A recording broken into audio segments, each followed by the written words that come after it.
Chào mừng quý vị đến với bản tin thời sự quốc tế trên kênh FBNC. Bản tin ngày hôm nay ngày 26 tháng 11 sẽ gồm những tin tức nổi bật sau đây. Một quan chức chính phủ Trung Quốc vừa được bầu vào vị trí quan trọng tại cơ quan chống tội phạm toàn cầu Interpol, bất chấp sự phản đối của các nhóm nhân quyền và các nhà lập pháp từ 20 quốc gia. Với kết quả này, một chuyên gia thẳng thừng cho rằng thật là buồn khi thấy các quốc gia thành viên của Interpol đưa một con cáo làm nhiệm vụ theo dõi bầy cừu. Mặt khác, liên quan đến căng thẳng Mỹ-Trung, một giáo sư Mỹ phân tích rõ sự thảm khốc khi chiến tranh giữa hai nước xảy ra, bao gồm máu và kho báu. Ở một diễn biến khác, căng thẳng Nga và Ukraine vẫn tiếp diễn và mới đây nhất một nguồn tin đã tiết lộ âm mưu thực sự của Nga đằng sau sự việc rầm rộ điều binh những ngày qua. Mục đích thực sự là nhắm đến Mỹ chứ không phải Ukraine. Cụ thể đó là gì? Quý vị hãy giữ kênh để theo dõi trong ít phút nữa.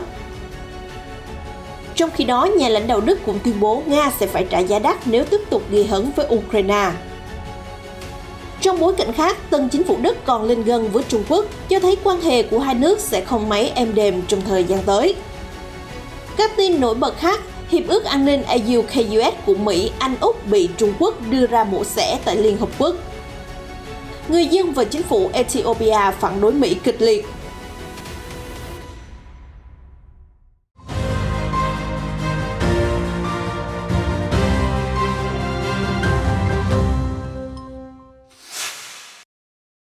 Một quan chức chính phủ Trung Quốc vừa được bầu vào vai trò giám sát tại cơ quan chống tội phạm toàn cầu Interpol bất chấp sự phản đối của các nhóm nhân quyền và các nhà lập pháp từ 20 quốc gia.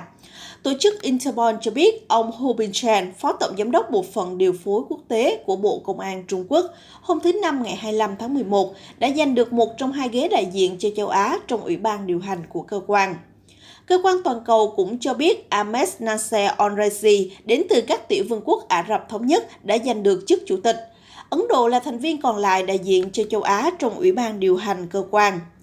Việc Trung Quốc và các tiểu vương quốc Ả Rập Thống Nhất giành được vị trí quan trọng trong Interpol đã khiến một số nhóm nhân quyền và các nhà lập pháp thất vọng vì hai quốc gia này bị cáo buộc vi phạm nhân quyền. Peter Daly, người đồng sáng lập và giám đốc tổ chức phi chính phủ nhân quyền Secure Defender cho biết, thật là buồn khi thấy các quốc gia thành viên của Interpol đưa một con cáo làm nhiệm vụ theo dõi bầy cừu. Daly nói rằng ông Hu Bingchen đại diện cho một cơ quan của Trung Quốc đang phạm tội ác chống lại loài người liên quan đến các vụ mất tích có hệ thống và làm việc đặc biệt trong bộ chịu trách nhiệm truy lùng những kẻ bị cáo buộc đào tẩu và đưa họ về Trung Quốc. Anh ấy không có vị trí nào trên bàn và ứng cử viên của Trung Quốc sẽ làm dùng Interpol và làm xóa mòn lòng tin vào chính tổ chức này, ông Daly nói. Cuộc bầu cử của ông Hu diễn ra 3 năm sau khi cựu chủ tịch Interpol Meng Hongwei, người cũng từng là đồng nghiệp của ông Hu tại bộ, biến mất trong chuyến thăm Trung Quốc vào năm 2018. Sau đó, cựu chủ tịch Interpol đã bị Trung Quốc bắt giam. Ông Meng bị cơ quan giám sát kỷ luật Trung Quốc kết án 13 năm rưỡi tù giam vì tội tham nhũng. Trong thời gian bị giam giữ, Interpol đã nhận được đơn từ chức của ông Meng trong những hoàn cảnh bí ẩn. Bộ Ngoại giao Trung Quốc nói rằng việc truy tố ông Meng là hoàn toàn công bằng và không liên quan đến cuộc đàn áp chính trị. Bằng cách đề cử ông Hu, Trung Quốc đang đóng vai trò hỗ trợ Interpol, đồng thời nói thêm rằng các nỗ lực chống tội phạm đa phương không nên bị ảnh hưởng bởi chính trị. Mặc dù hầu hết các đảng viên Đảng Dân Chủ và Cộng hòa Hoa Kỳ đều đồng ý coi Trung Quốc là đối thủ lớn nhất, nhưng công chúng hiện vẫn chưa rõ ràng về cái giá phải trả khi cuộc chiến xảy ra. Người Mỹ không biết kết quả tồi tệ nhất có thể là gì. Razan Menon, giáo sư quan hệ quốc tế tại City College of New York, vừa cho biết trong một bài đăng trên trang Los Angeles Times. Ông Menon cũng là thành viên của Viện Quincy và Viện Nghiên cứu Chiến tranh và Hòa bình Salman tại Đại học Columbia. Ông cảnh báo rằng Hoa Kỳ và Trung Quốc sẽ phải gánh chịu những tổn thất lớn về xương máu và kho báu nếu sự cạnh tranh ngày càng gia tăng, sẽ dẫn đến chiến tranh mà không có ý thức về lợi ích chung. Giáo sư Menon nói, Trung Quốc và Mỹ có các phương tiện để tiến hành các cuộc tấn công mạng vào hệ thống tài chính của nhau. Các làn sóng xung kích tạo ra bởi xung đột giữa Mỹ và Trung Quốc sẽ nhanh chóng di chuyển qua nền kinh tế toàn cầu. Ông bày tỏ sự nghi ngờ liệu người dân Mỹ có theo dõi cuộc nói chuyện cứng rắn của các chính trị gia để ủng hộ một cuộc chiến chống lại Trung Quốc hay không. Nếu các nhà hoạch định chính sách giải thích chính xác chiến tranh có ý nghĩa như thế nào trong máu và kho báu. Trích dẫn báo cáo thường niên mới nhất của Bộ Quốc phòng Hoa Kỳ về các lực lượng vũ trang Trung Quốc, học giả chỉ ra rằng hậu quả quân sự nếu hai bên sử dụng chiến trường sẽ rất thảm khốc. Cuối cùng, giáo sư Menon bày tỏ hy vọng rằng các nhà lãnh đạo Hoa Kỳ và Trung Quốc có thể làm việc cùng nhau để ngăn chặn các cuộc tập trận quân sự và một cuộc chiến tranh thực sự không phải nói miệng như bây giờ. Theo Reuters, hai nguồn tin thân cận nắm rõ chính sách đối ngoại của Nga mới đây cho biết, Tổng thống Vladimir Putin đang làm mọi cách để thúc đẩy một cuộc hội đàm thượng đỉnh Mỹ-Nga. Đây cũng chính là lý do đằng sau việc Nga rầm rộ diễu binh đến biên giới nước láng giềng Ukraine trong thời gian gần đây. Theo hai vị giới chức giấu tên, ông Putin đang muốn làm căng như thể Moscow sắp xâm lược Kiev để người đồng cấp Mỹ Joe Biden phải nóng ruột và nhanh chóng tổ chức một cuộc hội đàm thượng đỉnh Mỹ-Nga. Moscow sẽ tận dụng cuộc gặp để giải quyết những lo ngại của nước này về vấn đề Kiev. Theo ông Andriy Kotunov, người đứng đầu RIAC, một tổ chức tư vấn chính sách đối ngoại ở Moscow thân cận với Bộ Ngoại giao Nga cho biết, ông Putin cần một cuộc gặp thượng đỉnh với ông Biden vì rất lo lắng về việc Mỹ và NATO viện trợ quân sự cho Ukraine. Đồng thời, ông chủ điện Kremlin không muốn thấy cảnh liên minh quân sự phương Tây mở rộng về phía đông. Theo dự đoán, ông Putin sẽ yêu cầu phương Tây đảm bảo rằng Kiev không leo thang xung đột ở Donbass, miền đông Ukraine, nơi quân ly khai do Nga hậu thuẫn đã chiến đấu với lực lượng chính phủ Ukraine từ năm 2014. Được biết, hồi tháng 4 năm nay, Nga cũng đã áp dụng cách này để lôi kéo sự chú ý từ phía Mỹ sau khi Moscow điều binh đến biên giới Kiev, làm dấy lên lo ngại nước này sắp xâm lược quốc gia hàng xóm. Nhà Trắng sau đó đã tuyên bố tổ chức hội nghị thượng đỉnh với Nga ở Geneva, tuy nhiên đến nay vẫn chưa có dấu hiệu tích cực nào cho cuộc gặp giữa hai vị nguyên thủ. Cựu quan chức ngoại giao Nga tại Hoa Kỳ Vladimir Frolov bình luận, rõ ràng từ tháng 4, Nga đã phát hiện ra rằng một cuộc khủng hoảng ở Ukraine sẽ đánh đòn đến ông Biden và khơi dậy trong ông mong muốn kết nối với người đồng cấp Nga. Có lẽ Moscow đang muốn tái áp dụng chiêu thức này trong thời gian gần đây. Tuy nhiên, hôm 24 tháng 11, Điện Kremlin đã bác bỏ những phỏng đoán này.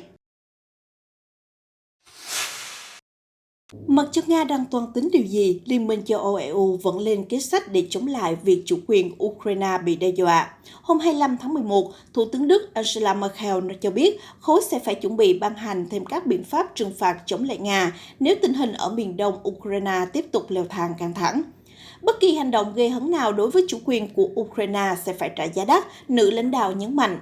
Bà cho biết EU phải thống nhất quan điểm trước việc Moscow triển khai quân tới gần biên giới với Kiev. Bà nhấn mạnh ngoại giao để xoa dịu tình hình nên là ưu tiên hàng đầu. Tôi rất lấy làm tiếc rằng cả Tổng thống Nga hay Ngoại trưởng nước này đều không sẵn sàng tổ chức một cuộc họp cấp cao theo thể thức Normandy vào cuối nhiệm kỳ của tôi để giải quyết vấn đề Ukraine, bà nói. Tại cuộc họp chung ở Berlin với người đồng cấp Ba Lan Mateusz Morawiecki, Thủ tướng Đức sắp mãn nhiệm cũng bày tỏ quan ngại với việc Belarus, đồng minh thân thiết với Nga, vũ khí hóa người di cư để gây sức ép lên châu Âu. Bà Merkel đã khen ngợi việc Ba Lan bình tĩnh xử lý cuộc khủng hoảng biên giới và nhấn mạnh Berlin sẽ kề vai sát cánh với Warsaw. Phát biểu trước báo giới về vấn đề cuộc khủng hoảng di cư, ông Morawiecki khẳng định Ba Lan sẽ không nhượng bộ trước bất kỳ âm mưu chính trị nào. Việc Warsaw bảo vệ biên giới bên ngoài của Liên minh châu Âu cũng là bảo vệ nước Đức trước làn sóng lớn người di cư. Hôm 24 tháng 11, Đảng Dân Chủ Tự do FDP và Đảng Xanh đã công bố thỏa thuận thành lập chính phủ mới.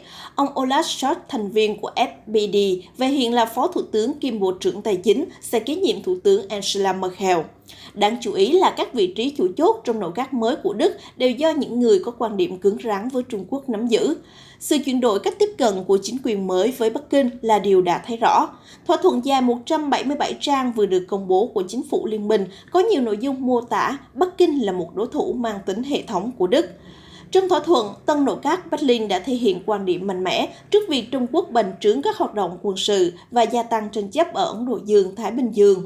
Berlin đã cam kết sẽ góp phần đảm bảo tranh chấp lãnh thổ ở các vùng biển Hoa Đông và Biển Đông sẽ được giải quyết trên cơ sở luật biển quốc tế và kêu gọi Bắc Kinh có trách nhiệm đối với hòa bình và ổn định trong khu vực lân cận.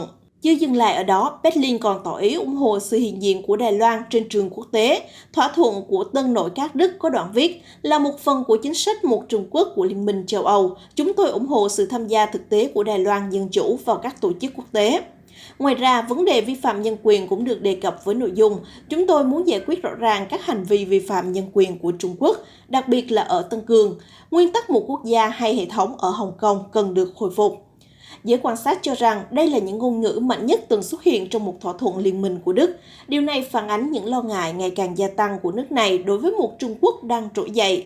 Berlin sẵn sàng vạch ra làn ranh đỏ trong nhiều vấn đề với Bắc Kinh, thay vì mềm mỏng như dưới thời Thủ tướng Angela Merkel. Không loại trừ khả năng chính phủ mới của Đức sẽ lèo lái nước này đi theo hướng giảm phụ thuộc kinh tế vào Trung Quốc và thách thức Bắc Kinh về mặt nhân quyền và nhiều yếu tố khác. Ông Cui Hongxiang, giám đốc nghiên cứu châu Âu tại Viện Nghiên cứu Quốc tế Trung Quốc cho biết, căng thẳng song phương có vẻ sẽ gia tăng sau khi chính phủ mới của Đức nhậm chức.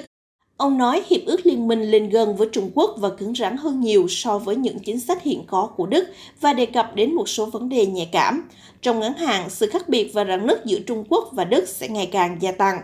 Hôm 24 tháng 11, phát ngôn viên Bộ Ngoại giao Trung Quốc Triệu Lập Kiên đã khẳng định Bắc Kinh luôn coi trọng quan hệ đối tác chiến lược toàn diện với Berlin và nhắc lại hai nước sẽ kỷ niệm 50 năm quan hệ chính thức vào năm tới. Phía Trung Quốc gửi lời mời chính phủ liên minh mới của Đức đến thăm Bắc Kinh, nhưng không quên cảnh báo nước này tôn trọng nguyên tắc một Trung Quốc, không can thiệp vào vấn đề Đài Loan, Hồng Kông và Tân Cương, đồng thời thúc giục nước này tuân thủ các chính sách thân thiện với Trung Quốc như chính quyền tiền nhiệm. Một đặc phái viên Trung Quốc tại Liên Hợp Quốc cho biết nước này đang kêu gọi các hành động chung từ cộng đồng quốc tế nhằm tích cực tìm kiếm giải pháp giảm thiểu những rủi ro mà quan hệ đối tác giữa Mỹ, Anh, Úc gây ra. Hồi giữa tháng 9, ba nước này đã tuyên bố thiết lập quan hệ đối tác an ninh ba bên mang tên AUKUS. Theo thỏa thuận, Mỹ và Anh sẽ giúp Úc đóng ít nhất 8 tàu ngầm chạy bằng năng lượng hạt nhân, đồng thời thúc đẩy về hợp tác an ninh mạng, trí tuệ nhân tạo và nâng cao khả năng tác chiến dưới đáy biển. Động thái được cho là siết gọng kìm trước sự trỗi dậy của Trung Quốc. Phía Bắc Kinh liên tục tố Mỹ và đồng minh phát động một cuộc chạy đua vũ trang gây bất ổn cho khu vực Ấn Độ Dương-Thái Bình Dương. Trước những lo ngại về AUKUS, Hội đồng Thống đốc Cơ quan Năng lượng Nguyên tử Quốc tế IAEA đã ra quyết định tổ chức chương trình nghị sự thảo luận chuyên sâu về hiệp ước an ninh ba bên này tại Viên, Áo. Theo Reuters, động thái này cho thấy IAEA cũng đang nghi ngại AUKUS đe dọa tính toàn vẹn, hiệu quả và thẩm quyền của Hiệp ước không phổ biến vũ khí hạt nhân NPT, trật tự an ninh quốc tế thời hậu chiến và sự ổn định chiến lược toàn cầu. Chia sẻ với Đài truyền hình Trung ương Trung Quốc CCTV, đặc phái viên Trung Quốc tại Liên Hợp Quốc Wang Won bình luận quyết định thiết lập chương trình nghị sự của IAEA cho thấy mối quan tâm của cộng đồng quốc tế trong việc giải quyết vấn đề vũ khí hạt nhân một cách hòa bình. Vấn đề hợp tác an ninh Hoa Kỳ, Anh và Úc về tàu ngầm hạt nhân không thể chỉ được giải quyết bởi ba quốc gia này hay ban thư ký của IAEA, mà phải được các quốc gia thành viên này giám sát. Chúng tôi hy vọng cộng đồng quốc tế có thể thực hiện các hành động chung để giảm thiểu mọi rủi ro, tích cực tìm kiếm các giải pháp cho vấn đề này để cùng bảo vệ và duy trì mục tiêu của NPT, ông Wang nói. Theo đặc vị phái viên, IAEA có chức năng bảo vệ và giám sát trong khuôn khổ NPT và các quốc gia thành viên của IAEA có trách nhiệm và nghĩa vụ thảo luận sâu về các vấn đề nêu trên thông qua quy trình liên chính phủ. Ông Wang nhấn mạnh Bắc Kinh sẽ nêu ra những quan điểm này trong các cuộc thảo luận về chương trình nghị sự của IAEA về AUKUS sắp tới. Chính phủ Ethiopia hôm thứ Năm ngày 25 tháng 11 đã cảnh báo các quan chức Hoa Kỳ và Đại sứ quán ở thủ đô Addis Ababa của Ethiopia phải kiềm chế, không lan truyền thông tin sai lệch về nước họ. Hành động của chính phủ Ethiopia được đưa ra sau khi Đại sứ quán Mỹ vào hôm thứ Hai tuần này cảnh báo an ninh rằng một cuộc tấn công sắp xảy ra ở thủ đô Addis Ababa. Những kẻ khủng bố có thể tấn công nhắm mục tiêu vào các cơ sở ngoại giao, địa điểm du lịch, trung tâm giao thông, chợ, trung tâm mua sắm, doanh nghiệp phương Tây, nhà hàng, khu nghỉ dưỡng, cơ sở chính quyền địa phương mà không có cảnh báo, theo tuyên bố của Đại sứ quán Mỹ. Trong nhiều tuần, chính phủ Hoa Kỳ cũng đã thúc giục công dân của mình rời khỏi Ethiopia với lý do phiến quân Tigray đang tiến vào thủ đô. Trong một cuộc họp báo mới đây, Bộ trưởng Bộ Truyền thông Ethiopia, ông Kepede Dessia nói rằng Đại sứ quán và một số cơ quan đại diện của chính phủ Hoa Kỳ đã không ngừng đưa thông tin sai lệch chống lại Ethiopia. Bộ trưởng Bộ Truyền thông Ethiopia nói, các cảnh báo tấn công khủng bố và cáo buộc phiến quân bao vây thủ đô Addis Ababa là sai sự thật và nhằm mục đích gây ra nỗi sợ hãi, kinh hoàng. Trong khi đó, hàng chục nghìn người Ethiopia hôm thứ Năm ngày 25 tháng 11 đã biểu tình trước Đại sứ quán Hoa Kỳ ở thủ đô Addis Ababa để phản đối chính sách của Mỹ về cuộc chiến tranh Tigray. Cuộc biểu tình được tổ chức bởi một liên minh các xã hội dân sự Ethiopia, bao gồm 300 tổ chức công dân địa phương. Gustavo Sipapagu, Chủ tịch Liên minh nói với cơ quan Anadolu rằng mục đích chính của cuộc biểu tình là để thông báo cho Hoa Kỳ và một số nước châu Âu ngừng can thiệp không cần thiết vào đất nước của chúng tôi. Những người biểu tình đã mang theo các biểu ngữ và hô vang các khẩu hiệu chống phương Tây như Mỹ bỏ rơi Ethiopia, hãy ngừng can thiệp và hát các bài hát yêu nước. Người biểu tình còn gửi thư phản đối đến Đại sứ quán Mỹ. Tin tức vừa rồi cũng đã kết thúc bản tin ngày hôm nay. Cảm ơn quý vị đã quan tâm theo dõi. Xin chào tạm biệt và hẹn gặp lại trong các bản tin sau của FBNC.